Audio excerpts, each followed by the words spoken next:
The town of Winter Garden is in central Florida on the banks of Lake Apopka. During the 50s, 60s, and 70s, it was a center of the orange producing area. But things were changing by the 70s. The Grand Dragon of the Ku Klux Klan, who lived not too far away in a little town of Sam Sula, had passed away in the 60s. In 1972, known Ku Klux Klan member and sheriff of Orange County, Dave Starr, had resigned, and a new reform sheriff had been appointed by the governor. In the county of Lake County, just to the north and east, Willis McCall had also resigned in '72. He had gained international fame in the 50s as a result of the killing of a black teenager that had been accused of raping a white girl. But things were changing. This is 1970s. Walt Disney World has just opened, not very far from Winter Garden. And young Tommy Zeigler, a 30-year-old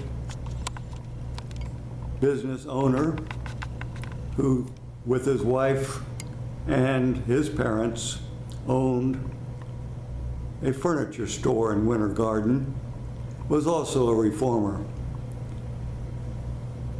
Young Tommy had been instrumental in closing a old hotel that had been used as a brothel. He had also stood up in court in August of 1975 for a black friend who owned a bar. His black friend, Andrew James, had been accused of selling drugs in his bar. Tommy Zeigler was a character reference for Andrew James, his black friend. This man, a circuit judge by the name of Maurice Paul, stood up in court for his friend who had accused Andrew James of selling drugs. Andrew James won his case and kept his bar. And of course, Maurice Paul lost face because it was a very emotional trial. And the man who had accused Andrew James of selling drugs had his house burned as a result. But now it's December of 1975. Tommy and his wife are entertaining her parents from Georgia who are visiting for the Christmas holidays.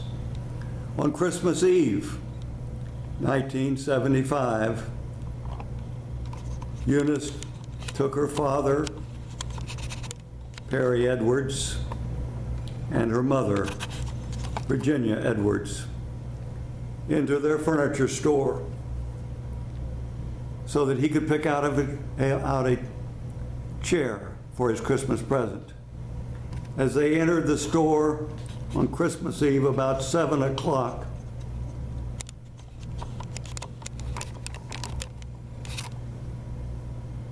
a shot rang out. Then several more.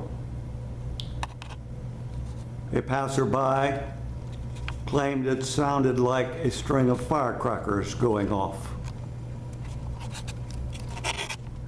Perry Edwards, laying here in a pool of blood, was dead on the floor. So was the beautiful young Eunice Zeigler and Eunice's mother, Virginia, as well as one other person who was laying dead on the floor. About an hour later, around 8, Tommy Zeigler came in the back door of the store. The lights were off and he tried to turn them on, but they wouldn't come on. Then he was shot in the stomach. Here's a picture of where the bullet entered. It went clear through him. As he was passing out on the floor, he heard someone say, "Charlie Mays has been hit. We'll have to kill him."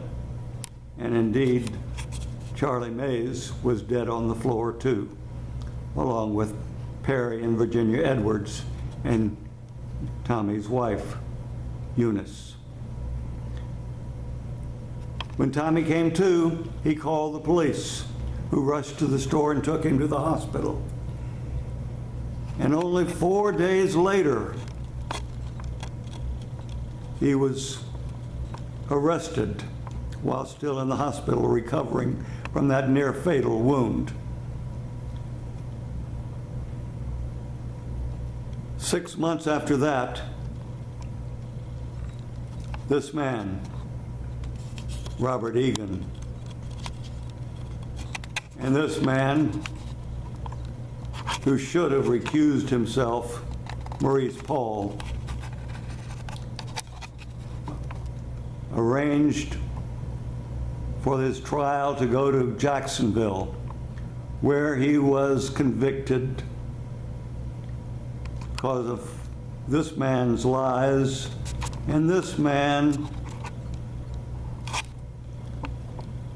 Robert Egan, claiming that the blood on Tommy's shirt, which you can see here under the arm,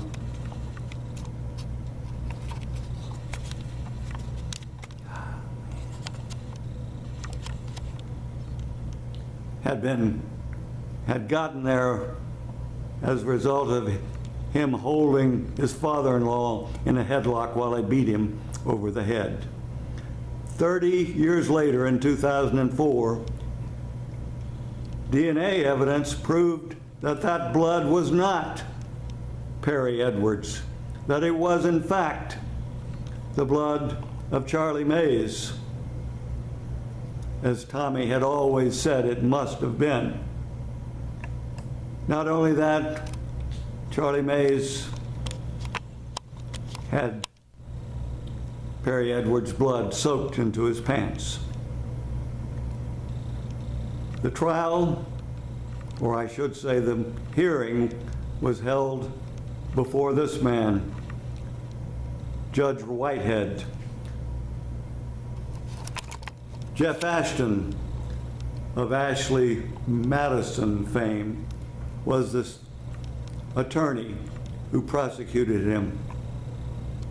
He, of course, is now the state attorney of Orange County.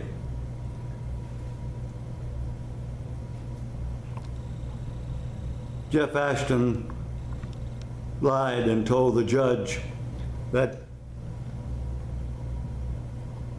Tommy must have gotten the blood of Charlie Mays on him